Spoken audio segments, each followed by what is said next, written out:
Right, so we'll crack on.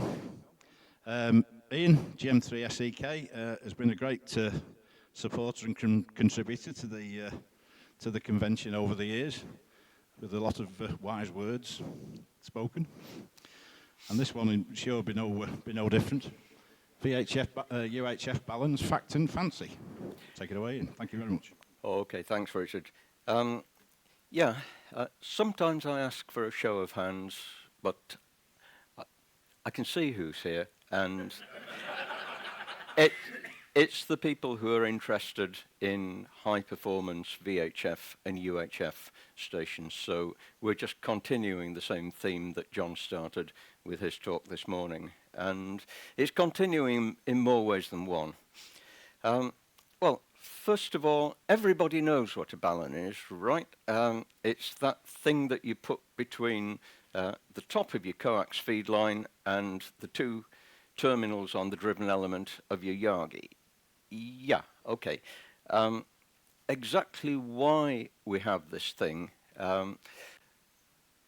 we think we know, but if we sort of start to probe and scratch a little bit deeper, then maybe we don't. And to a large extent, I think most of us use baluns because somebody else told us it was a good thing. It's the right thing to do. You must seek balance, grasshopper. I've said fact and fancy as a subtitle because there is a lot of not only bad information, but there's some obsolete information around because the situation has changed in the past 20 years.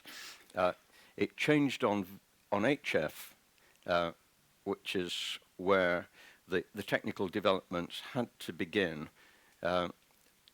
and it's coming up to meet us at VHF and UHF. So what I'm going to do is, the reason for this change is it's the same story that John was telling this morning, noise and interference. 20 years ago, they were in real trouble on HF. This rising tide of RF noise is now coming to cause trouble at VHF. We've had a few years' grace, but now it's time to catch up. So, what I'm going to do is go through the new stuff that's come in from HF, and particularly the fact that it is about noise and interference. You're going to get sick of hearing that. And then I can take a fresh look at some existing traditional VHF and UHF baluns in the light of this new information. It gives us a new way to look at them and find out then which ones are good to meet today's needs and which ones maybe are not doing anything for us. And then kind of where the rubber meets the road, or where the balun meets the antenna and you're standing there with the balun in one hand and a reel of sticky tape with the other, you still have a chance to ruin it. So there are some mistakes to avoid. So away we go then. What we've learned from HF is to move away from this textbook model of a balanced antenna, where everything is symmetrical about that central plane, the horizontal perfect ground, horizontal perfect antenna, and lines of electric field connecting one side of the antenna to the other are all completely symmetrical, and completely symmetrical with respect to the dirt underneath. What we've learned at HF is, yeah, right. Okay, I've come to an extreme case for just to illustrate the point. One of the main things about HF is that within a wavelength or so, the environment is already too big for you to control whether it's symmetrical or not, unless you happen to own a transmitting station. So what's happening here, among other things, is you get something called common mode current, as I think we're well aware of now, on the feed line.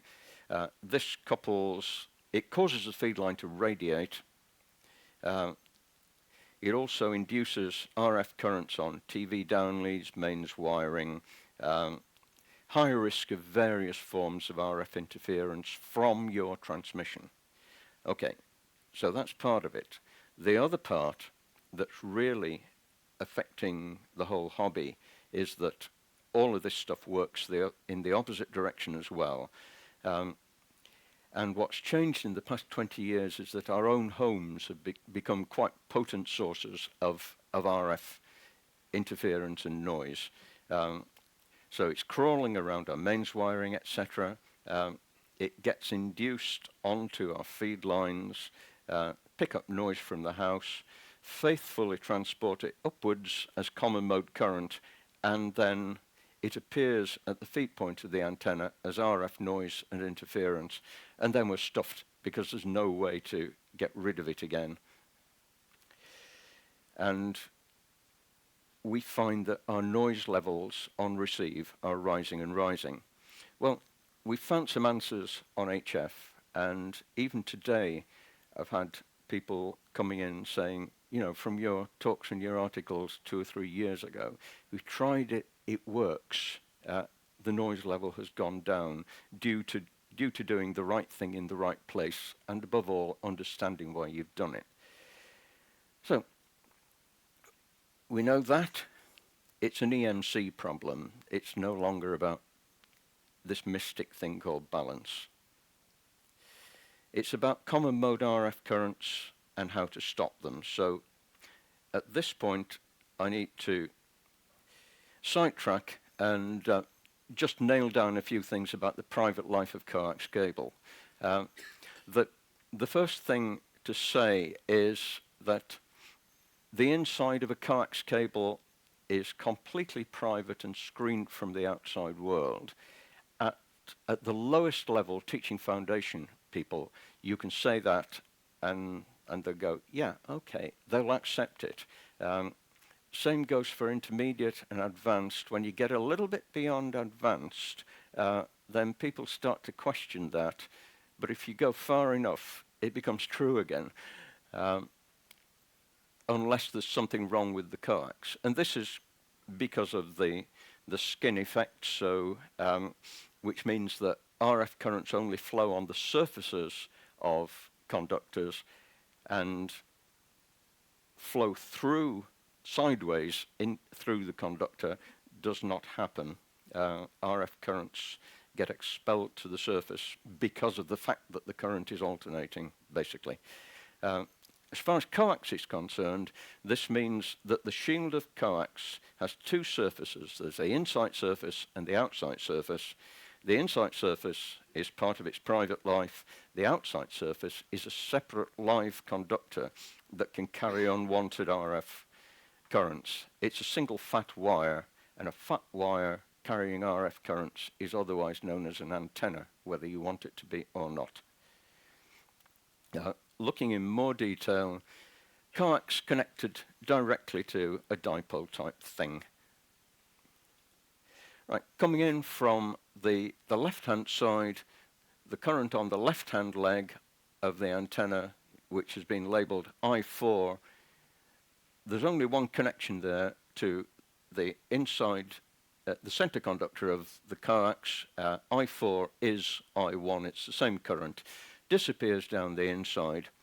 Now inside the current, I1 is balanced, it has to be balanced by an equal and opposite current, I2, and the reason for that is that those two conductors are sharing the same electromagnetic field. The shield of the coax completely encloses the center conductor, and you can't get stronger coupling than that. But meanwhile, things on the other side are different. The right-hand leg is connected at point X to both the inside and the outside of the coax. And when you go through the arithmetic, if the antenna is unbalanced and I4 and I5 are different, then the difference between those two spills over the outside to become I3, which is the common mode current that you want to block. So it flows on the outside surface, and if you don't want it, you stop it at that point, at the feed point. And what do you use to stop RF current flowing where you don't want it to? It's called an RF choke. So this also works backwards, that if you have succeeded in stopping I3, you've forced I3 to very nearly zero, then you're forcing I4 and I5 to be very, very close to equal. And in other words, okay, you can't do everything, but at least you can create some balance in the currents at the feed point.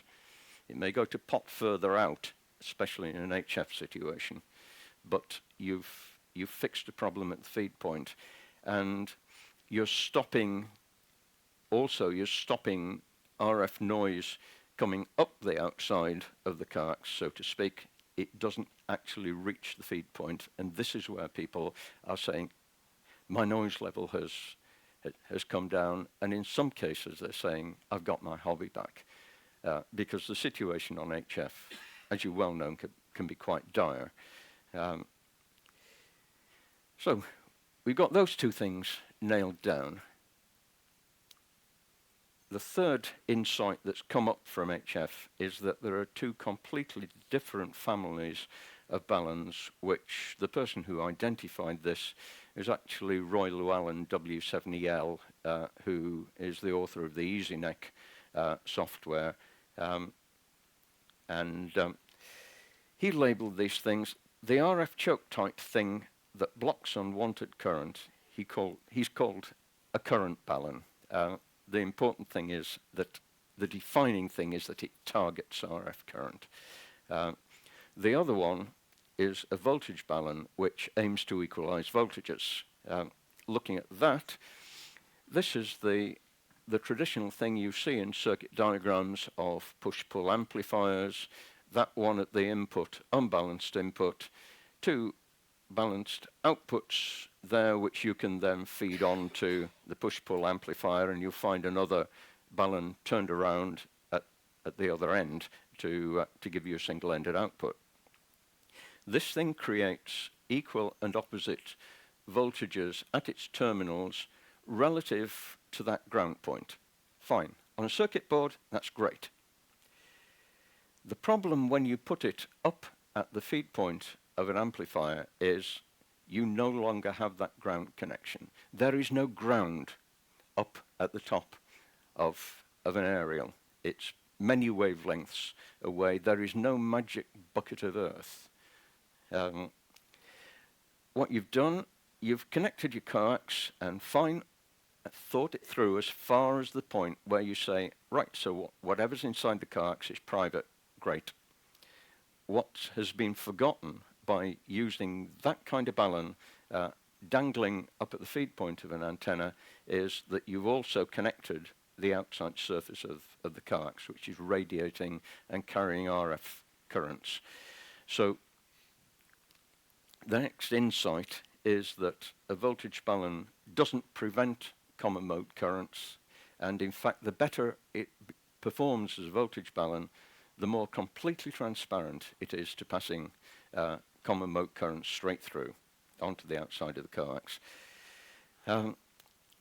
Which then leads on to the fact that an antenna feed, at the antenna feed point where everything's floating, a voltage balun only works. It can work, but it only works if the feed point already is balanced. And we'll come back to this point. So, in general, current baluns are going to be better than voltage baluns for most antenna applications. On circuit boards, they both work.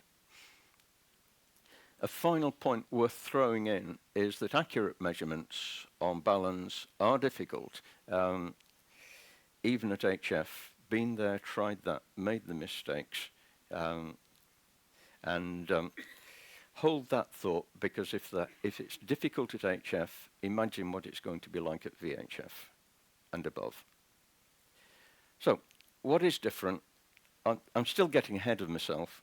We need to identify what's the same at VHF and UHF. What principles still hold good? That it's a noise and EMC problem, still true, and it's becoming more important for us because not only is the tide of interference rising, but we are supposed to be the people who know about low noise receiving systems. It matters to us, as John has said this morning. So that's important to, as part of our strategy to get the noise levels down. Current balance versus voltage balance, same principles apply. Current balance generally going to be a better choice. That was a big gallop through the HF stuff, which you've all heard before. This is the new stuff, kind of begins here. The big difference is that feed points of VHF and UHF Yagis actually are already well balanced. In the computer, which is where the best designs now originate, the balance is perfect by definition. But when we come to build it, we build the whole thing symmetrical about the center plane, so the left-hand half of each element is the same length as the right-hand half. If there is a metal boom, it's right down the center where it has least effect, and same is true of the mast. And generally, we run the coax away in a symmetrical way as well, although we'll see a few mistakes later on. So what can possibly go wrong? What can go wrong is how we connect the coax, but it gives us a different objective, which is all we got to do is to connect the feed line without spoiling the balance that already exists at VHF. And once again, why are we doing this? Well, at least now we have a solid reason. We have something that we can engineer towards, and we're not just dealing with this idea that balance is a good thing in its own right. We want to nail those common mode currents. More significant differences, because your balun, because your driven element is symmetrical. In EMC terms, it's a soft problem to be able to connect the coax without messing things up. You don't need high performance common mode chokes in the same way that you do on HF, where for many people the situation is really desperate. It's not that difficult to do. The other thing is that shorter wavelengths at VHF and UHF are going to give us some new opportunities to do things in simpler ways that aren't possible, physically possible at HF.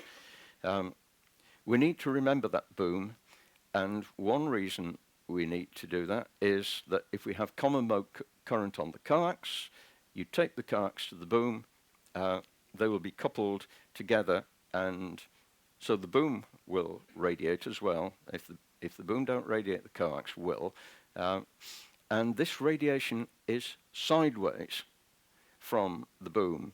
And so John was talking this morning about the lengths to which antenna designers now go to suppress minor side lobes around the side. If you've got uncontrolled currents running along the boom causing sideways radiation, you're going to some extent undo that good work. So let's try not to. And the final thing is that, as I foreshadowed, it's just about impossible to make good measurements on the balance themselves, particularly once they've been installed in the antenna. So to a large extent, we have to rely on best possible practice, in other words, backed up by sound basic knowledge about the basic principles. Right, so we've now got to the stage where we can look at a few traditional VHF and UHF baluns and say, okay, how good are these for what we really want to solve today's problems? I'm going to be largely talking about feeding dipoles that have, feeding Yagis that have a 50 ohm impedance at the feed point. Not 75 ohms, of course, because your dipole is now embedded among all the parasitic elements, and designers have tried to direct the feed point impedance towards 50 ohms so that we can feed it as simply as possible through a balun, of course. One of the traditional ways is the pawsey stub, but the bane of this thing, come on, yeah, the bane of this thing is that there are too many bad copies of the pawsey stub, so it's worth taking a few minutes to actually understand how it works, what it does, what it won't do.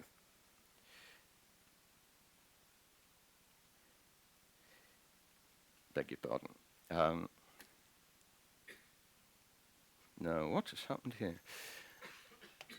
I do not know. Yeah.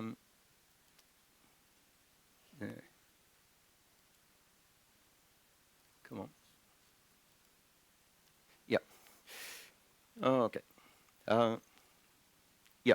Okay. This is pawsey's original stub. This is what a pawsey stub is. It's a symmetrical U-shaped piece of transmission line with a short. It's a quarter wave long, roughly, but more specifically, it's a half wave around from end to end. That gives us a 180-degree phase difference, so we can connect the dipole. Fine, everything's still symmetrical, good. We still haven't connected the coax, and the way to do that is to run it up the inside of one of those legs, which is an RF dead space, connect the coax shield up at the top to the same place where the dipole is connected, and then dodge the center conductor across to the other leg. And that gives you the features that you're looking for.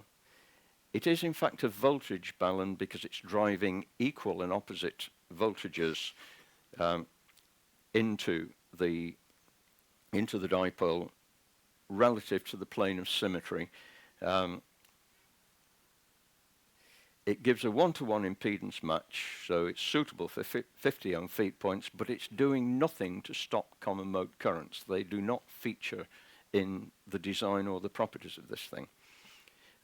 And the final thing, the curse of the pawsey stub, is that there are too many bad copies. I'll only show you one. You see the arrow pointing at that bit of wire.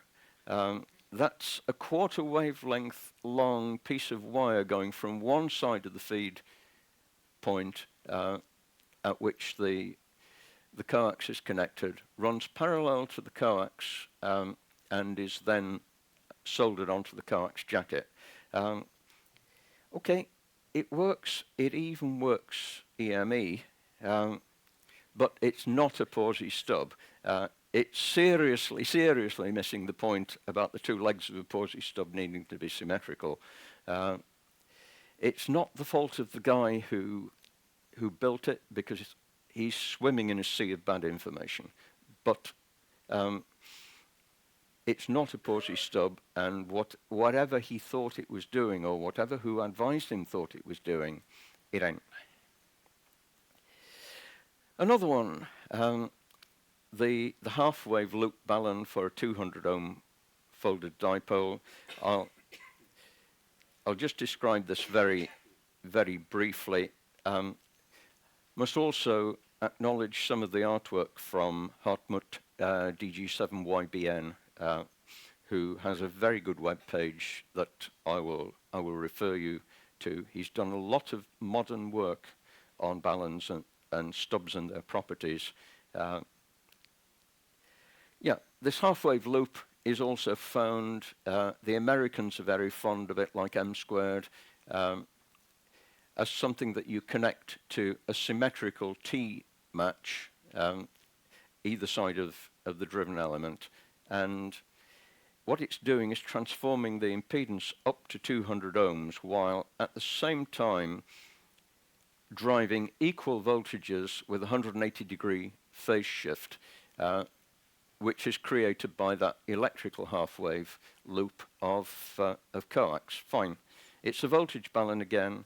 It needs a 200 ohm feed point impedance, so the straightforward dipole that you could have had has been stepped up to 200 ohms by making it a folded dipole, and then the balun transforms it back down to 50, which means it's complicated. There are some losses. It's not perfect. Again, stopping common mode currents does not feature in the design. So let's look at some that do. The classic one that blocks unwanted current on the outer surface of the coax, well, okay, there's the choke. Unfortunately, one of the things that we have to leave behind is the beloved ferrite toroid, because they're actually too big for VHF. For HF, a ferrite toroid choke is actually a resonant thing. You've got the inductance of the winding of the coax onto the ferrite core, and that resonates with the capacitance, self-capacitance between the windings across the outside of the coax. And you're talking about a lot of microhenries and very few picofarads, and the resonant frequency has to be somewhere in the band that you want. So for an object of this size with this number of turns on, the resonant frequency is too low and it won't perform for you. Same is true of air-wound coils, but they tend to be even more narrow band than ferrite cord coils. So even if you make them smaller, the resonance is only a few % of the actual frequency, and furthermore it can be detuned like crazy by the installation. Steve G3TXQ has done a lot of work on this as well. So if the thing hits the band, then it will work, because VHF bands are not that wide, but it probably won't. In other words, it's not a plug-and-play thing, and the same is true at HF. So you've got to be careful about those. Ferrite beads for 50 and 70 megs is the most promising approach, but there isn't a lot of hard information yet. People at VHF are still at the stage of saying, oh, I will use a ferrite and it will work. I mean, a ferrite is like a resistor or something like that. Yeah, use a resistor. Yeah, that will work. And the same is true of ferrite beads. They're all different. So this needs to be more work in progress. And again, remember, more and bigger numbers of beads does not necessarily make it better, as eventually the thing goes below resonance and capacitive effects take over, and the choking impedance goes down. So not that. Moving on higher in frequency, we can use resonant lengths of coax, because yeah, look, a resonant quarter wave at 2 meters, we're down to something which is mechanically strong enough to hold up for itself. Well, this tape measure won't, but at 70 centimeters, it's about that much, and yes, it's getting stronger. At 23 centimeters, if you can make a small enough scale model of the one for 2 meters, then it'll work. So we can use quarter wave resonant lengths. So the classic thing that uses a quarter wave resonant length is the sleeve balun. It's a metal sleeve over the last quarter wavelength of your feed line. It's not connected to anything at the top. At the bottom, there should be a solid disc short-circuiting the base of the sleeve to the coax shield. And the effect of that structure is to create a high impedance there at the top of the shield of your feed line, against common mode current. So it's as if you put an RF choke there. It is a current balun, and the bottom end can also be connected to the boom for mechanical stability, but you need to avoid bringing any metalwork close to the top, because if you're making baluns like this based on quarter wavelengths, the thing you've got to remember is that the top end of your feed line, or indeed of the balun, it's a separate outside conductor, and it is hot to RF. So you've got to be careful what you do with the hot end of a current balun. Right, you can simplify that with some loss of performance, I think. Okay, we're looking at the boom sideways on, looking at the driven element end on, and we connect our coax. I haven't drawn that, but you know how that's done, and then measure a quarter wave back along the feed line and connect that to the boom. That creates a low impedance at that point where it's connected to the boom, and the property of a quarter wavelength is that it transforms a low impedance into a high impedance, and at that point it makes a high impedance against common mode current wanting to flow down the outside there. And that basically works, provided, once again, you keep the hot end away from the boom. This is an example made by one of DG7YBN's friends. It's exactly the same, except that he has added a ferrite bead. And okay, I gave this to John Renault a couple of weeks ago for comments, and one of the strongest comments I got back was, don't forget that ferrite, as well as having a high magnetic permittivity, also has a high dielectric constant. So as well as adding extra impedance at that point, it's also detuning the effect of the quarter wave line. So again, more work needs to be done there. This is an old but good, which is the quarter wave half loop. It's the same principle. From your feed point back along the coax, you measure a quarter wave length pretty much in free air. You mark it with a bit of red tape, and you let it dangle so that the hot part is away from the boom, and then you tape it solidly onto the boom. This last bit is very important. One cable tie won't do, because what you're trying to do is to create a cheap and cheerful low impedance point there without actually going to the trouble of stripping the jacket off and making a bracket or using an exhaust clamp. But it works. Low impedance down there creates a high enough impedance at the outside of the shield there, and maybe you add a ferrite bead or two for backup. If you tape it for another quarter wave goes back, yep, it gives you effectively another high impedance point at the bar end for extra decoupling. Yeah, you can if you really want to kill currents. Then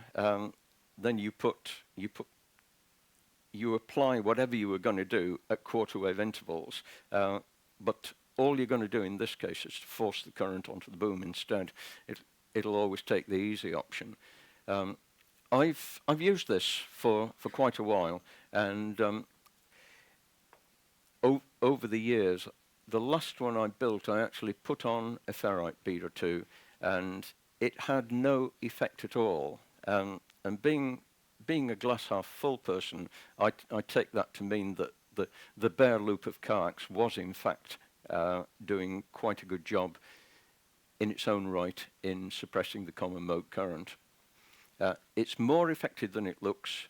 People tend to look down on it, but in doing so, I think they've missed one or two subtleties. Tonner, father and son, old Mark and his son Frank were nobody's fools. Okay, moving on to how not to do it. I think it's important to highlight a few mistakes because just to get in your minds the basic principles that we're trying to work with and that we need to hold on to, because if we nod off and forget about it, they will continue to apply and will turn around and bite us instead while we're asleep. So things not to do. Okay. This is a long and tragic story, so I'm not going to say, but simply avoid the gamma match. That there are very good reasons to avoid it now. The reason is actually as obvious as the emperor's lack of new clothes, which is you had a well-balanced driven element until you connected something to one side and not to the other.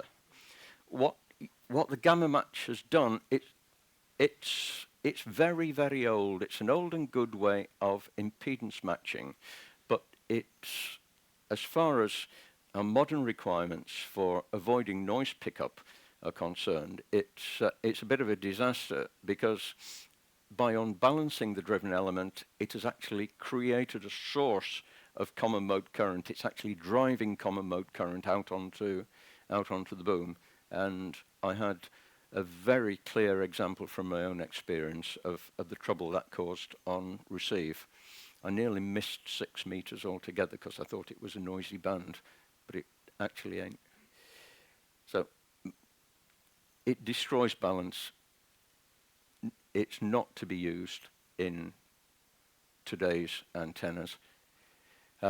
Okay, here's a nice selection of things where somebody got it all right, and then it all went pear-shaped at the point of installation. And what he's done here is that he's forgotten that the outside of the coax nearest the driven element is hot, but he's taped it onto the side of the boom. So in doing so, he's actually unbalanced that driven element. What he should have done was taken this, turned it over, put in a layer of, I've used wood, and just something to space it away from the boom, and then the hot outside will be perfectly okay. The other problem that's appeared here is that the cold end is now hanging out in the RF field, and it's then going underneath the first director, which is also hot to RF in many designs, at least as much as the driven element itself. So if it flipped it over, he could have laid this side down against the side of the boom, dodged underneath, and been safely underneath the boom. So, as I say, it's these little installation details. But if you make those kinds of mistakes, then those brave little ferrite beads are not going to solve it for you. They're not going to make it right. There's another one, diving through the boom. Again, you're creating capacitance between the hot side of which is connected to the outside of the jacket and the boom. And then, of course, you can see there's that mistake about taping the thing to the boom as well. It's arguable, and we have argued over the phone about how much effect this has, but I will still stand to say that if you want to avoid that effect, then don't do it. And okay, the less said about this one, it just winding the coax directly onto the boom is is just sort of ignoring all the real reasons why you're doing this. Why are we doing this? So please know. And yeah, so the thing to remember, the outside of the coax is a live conductor. Keep it clear of the boom. And in general, just remember that. So to sum up then, for today's problems and for high performance VHF and UHF stations, baluns aren't about balance as such, that they're about controlling interference, reducing noise. Choke baluns are the best for doing this. So you're aiming to minimize common mode RF currents on the outside of the coax and hence on the boom. What you're trying to do is connect the coax without messing it up, without messing up the good feed point balance that you already have. So the final point, really, I think, which applies at the end of all my talks, I think, remember the basic principles, watch the practical details. And that's, yeah, what can possibly go wrong? Fantastic, Ian. Thank you very much indeed. Okay. So, sorry, one final thing there. References that the HF stuff is, well, I won't say it's specifically on my web page, but my web page contains links to people who have done a great deal more work than me. So, yeah. I blog occasionally. I need to do more on a different site which I've opened recently. And yeah, do go off and read what DG7YBN has to say. Yeah, the symmetrizing thing is, I think that was something to do with Google Translate, but that's the web address. Whatever. You just have to remember Hartmut's call sign and just go into his site and fill your boots. It's interesting stuff. I think you can also put into Google bent dipole and it'll take you to DG7YBN's website, I think. Too. Any questions, please? Yes, sir. Your name and call, please. Yeah, my name's Russ, G4SAQ. Ian, in your preferred drawing, you showed an arc of coax going from the feed point down to the boom, and you said that it should be a quarter wave in free space. I can understand why you wouldn't take into account velocity of the cable, because you're just using the outer conductor, but should you not make some allowance for velocity factor in the outer jacket, in the outer sheath? Yes, you should, and if you ask me to wave a hand, I'd say about 5%. It's not big, but this is an area that DG7YBN and his friends have been exploring with, instead of using a grid dip oscillator, where you're not quite sure what it is that you've measured, they've been using network analyzers, very loosely coupled to the loop, so they can actually see a dip in the loop. All they need to know is the resonant frequency. So when I finally get me head up above having done this and constructed an ICINI for somebody and so on, I think I'm going to have a look at this myself. Okay, thank you very much. Right. Any more questions, please? No? Okay. Excellent. Wise words. Thanks very much, Ian. Big hand. Thank you. Thank you.